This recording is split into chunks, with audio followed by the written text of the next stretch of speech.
Senhoras e senhores, muito bom dia. Nós estamos aqui na aula de hoje e na aula de hoje nós vamos tratar de um assunto interessante que se diz respeito à tipicidade.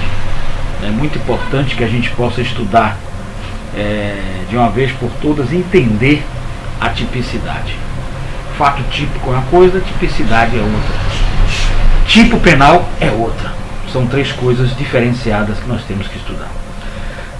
O tipo penal é um modelo de conduta previsto em lei penal, com a finalidade de estabelecer padrões incriminadores, fixar alternativas de ilicitude e estabelecer parâmetros obrigacionais. Existem os tipos penais incriminadores.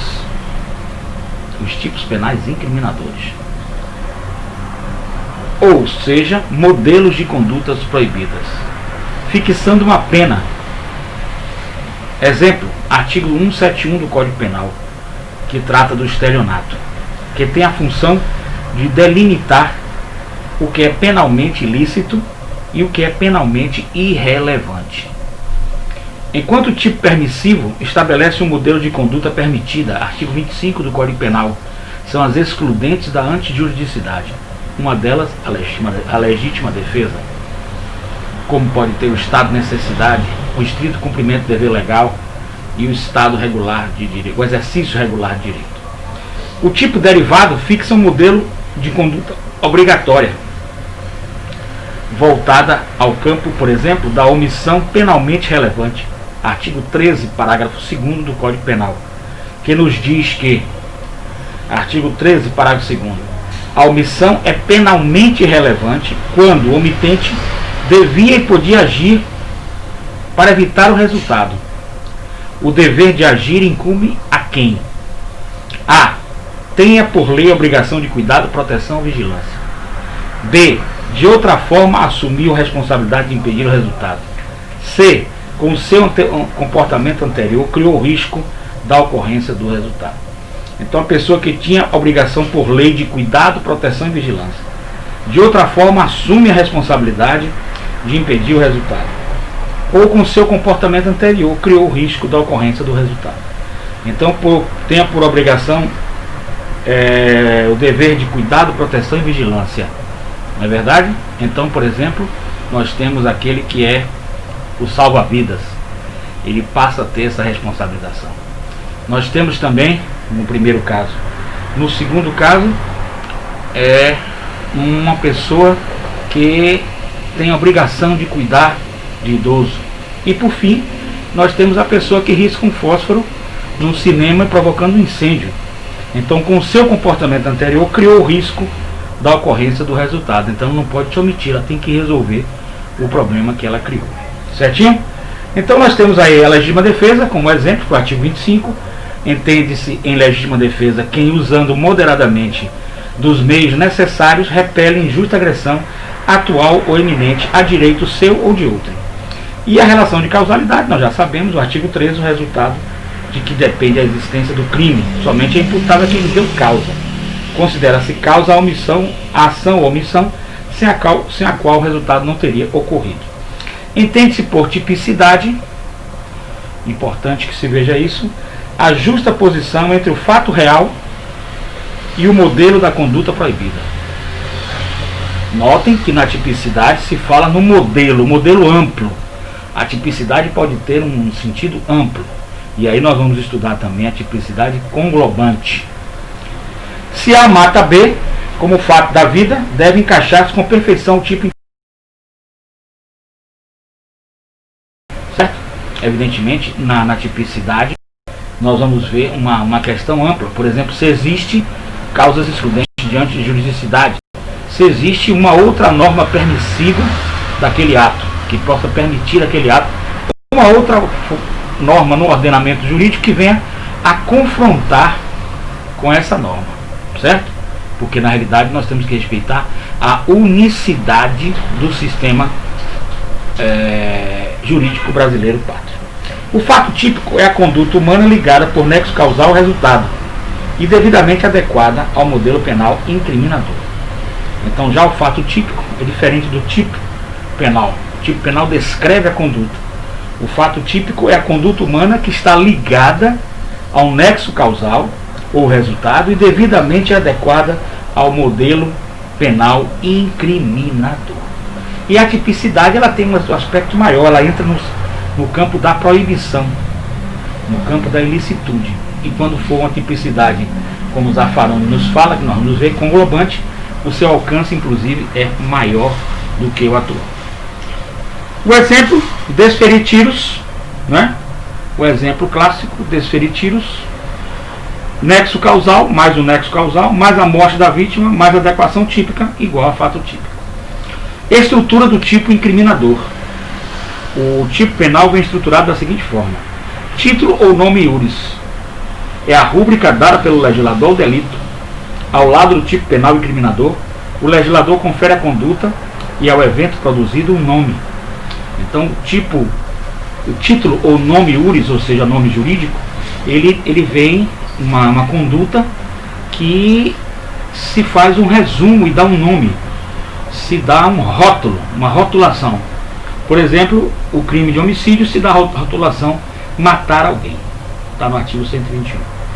O preceito primário é a descrição da conduta proibida, quando se refere ao tipo incriminador, ou da conduta permitida, referindo-se ao tipo permissivo penal que nós já estudamos. Então, o preceito primário é matar alguém. É o preceito primário do artigo 121. Mas nós podemos ter também, no preceito primário, a legítima defesa. Legítima defesa, artigo 25. Quando alguém, usando moderadamente os meios necessários, repele injusta agressão atual ou iminente a direito seu ou de outro. O exemplo, homicídio simples, artigo 121, matar alguém, reclusão de 6 a 20 anos. O homicídio simples é a rúbrica do modelo do comportamento matar alguém. O preceito primário do tipo incriminador é o artigo 121 do Código Penal. É matar alguém. O preceito secundário é reclusão de 6 a 20 anos. É o sistema de reclusão de 6 a 20 anos. Elementos do tipo incriminador. Muito importante para que vocês possam dominar esse assunto. Objetivos. São os que não se vinculam à vontade do agente, mas devem ser por ele envolvidos. Dividem-se, não se vinculam à vontade do agente, mas estão envolvidos. Dividem-se em descritivos. São os elementos facilmente reconhecidos por juízos de realidade, passíveis de verificação sensorial, sentidos humanos. Não dependem de valoração, não precisa de juízo de valor, não precisa de entendimento, não precisa de nada disso. Mas de pura captação. Exemplo, matar, eliminar a vida, mais alguém, pessoa humana. Normativos são os que demandam a intervenção da sensibilidade do julgador, para que possam ser compreendidos. Uma espécie de sensibilidade de juízo valorativo. Dependem da valoração advinda de fatores culturais ou jurídicos. No campo cultural, veja-se o exemplo do crime de ato obsceno. O que é ato obsceno? É um conceito cultural, sociocultural, sociopsicossocial. E está expresso no artigo 233 do Código Penal. O termo obsceno é um juízo de valor. Depende da região do cenário onde a conduta ocorreu e da sua época. Pode adquirir contornos completamente distintos. No contexto jurídico, nós temos o termo testemunha. O que é testemunha? Do artigo 342 do Código Penal. Não se trata de um juízo descritivo, mas passível de interpretação conforme dados jurídicos. E aí nós temos a testemunha compromissada, certo? O declarante que testemunha algo e por aí lá vai. Testemunha compromissada é aquela que tem o dever de dizer a verdade e assume o juramento perante o juízo de dizer a verdade. Nada mais que a verdade. Tem que dizer a verdade. Testemunha compromissada tem a obrigação de dizer a verdade. Já o declarante, ele tem ligação com as partes. Ele declara algo sem a obrigação de dizer a verdade. Subjetivos. Nós vimos os objetivos, agora vamos ver os subjetivos. São os elementos vinculados à vontade do agente. Podem ser explícitos, demonstrando alguma finalidade especial de agir, como podem ser implícitos, igualmente mostrando um objetivo particular. Os explícitos trazem fórmulas variadas, como por exemplo o termo para, com o intuito de, visando e similares.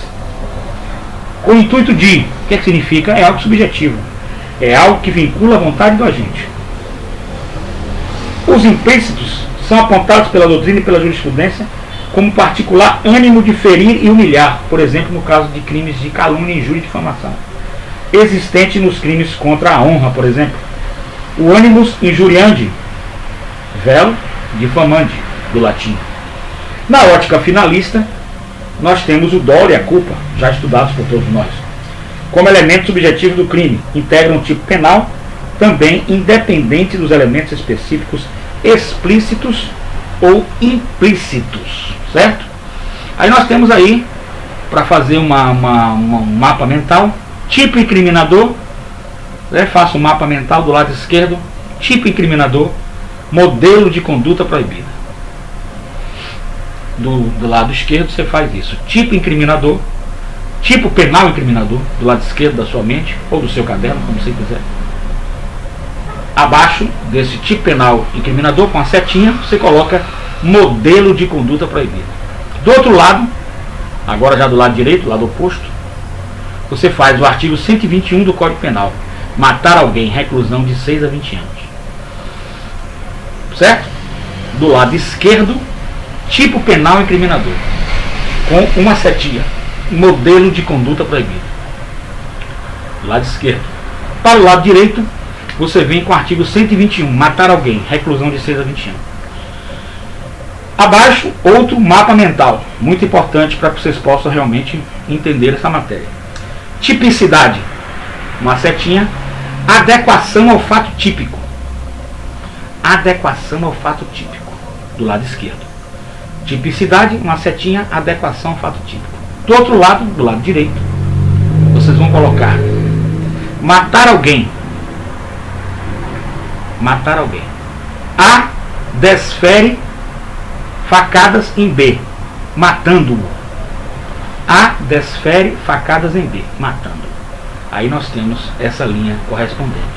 Mais abaixo, para entendimento também de vocês, nós temos fato típico, conduta, mais nexo de causalidade, mais resultado. Então, caracterizando o que vem a ser o fato típico. O fato típico é um conjunto que nós já estudamos no Direito Penal 1. E não esqueçam que o direito penal, como todo direito, como todo conhecimento, é a espiral. O que significa essa espiral, gente? É uma espiral que vai crescendo, vai subindo. Você pega este ponto aqui, nesta linha, e você vai pegar mais acima. Você vai pegar com mais profundidade, depois com mais profundidade, depois com mais profundidade e cada vez com mais experiência. Nós estudamos Direito Penal 1. Tudo detalhadamente foi estudado no Direito Penal 1. Fato típico significa, do lado esquerdo, fato típico, do lado direito você coloca conduta mais nexo de causalidade mais resultado. Fato típico é conduta mais nexo de causalidade mais resultado. Estudamos isso de per si no semestre passado. Do lado esquerdo nós temos elemento, estrutura do tipo incriminador. Estrutura do tipo incriminador. Aí nós temos nessa estrutura do tipo incriminador, nós temos homicídio,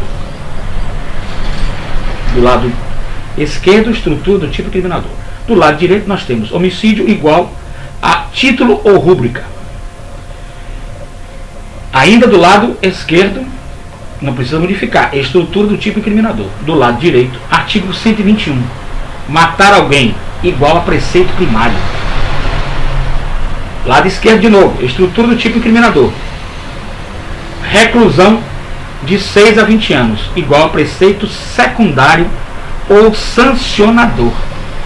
Então, estrutura do tipo incriminador. Do lado direito, deixa um espaço bem grande, estrutura do tipo incriminador. Mapa mental. Do lado esquerdo, do lado direito, na primeira linha, homicídio igual a título ou rúbrica. Nós já vimos título, rúbrica ou nome iuris. Mais abaixo, artigo 121, matar alguém igual a preceito primário. Mais abaixo, reclusão de 6 a 20 anos igual a preceito secundário ou sancionador. Claro, gente? Ficou claro como água. Descendo agora, faz outro mapa mental, outro risco no caderno, como você queira. Do lado esquerdo, elementos do tipo incriminador do furto, como exemplo. Elementos do tipo incriminador do furto, do lado esquerdo. No meio, você vai colocar, entre o lado esquerdo e o lado direito, mapa mental, subtrair, setinha embaixo, objeto descritivo, mais uma setinha, juízo de realidade. E do lado direito, para si ou para outrem, setinha para baixo, elemento subjetivo do tipo específico, subtrair. Está no meio, do lado direito, para si ou para outrem, para si ou para outrem, com a setinha, elemento subjetivo do tipo específico. Mais ainda do lado esquerdo, coisa, com a setinha para baixo, embaixo de coisa, objeto descritivo. Mais ainda, do lado direito, alheia, uma setinha para baixo de alheia, objetivo normativo. E mais abaixo ainda de objetivo normativo, valoração jurídica. Alheia é um objetivo normativo, tem que ter valoração jurídica. E mais ainda do lado direito, para finalizar, móvel, setinha para baixo, objetivo descritivo.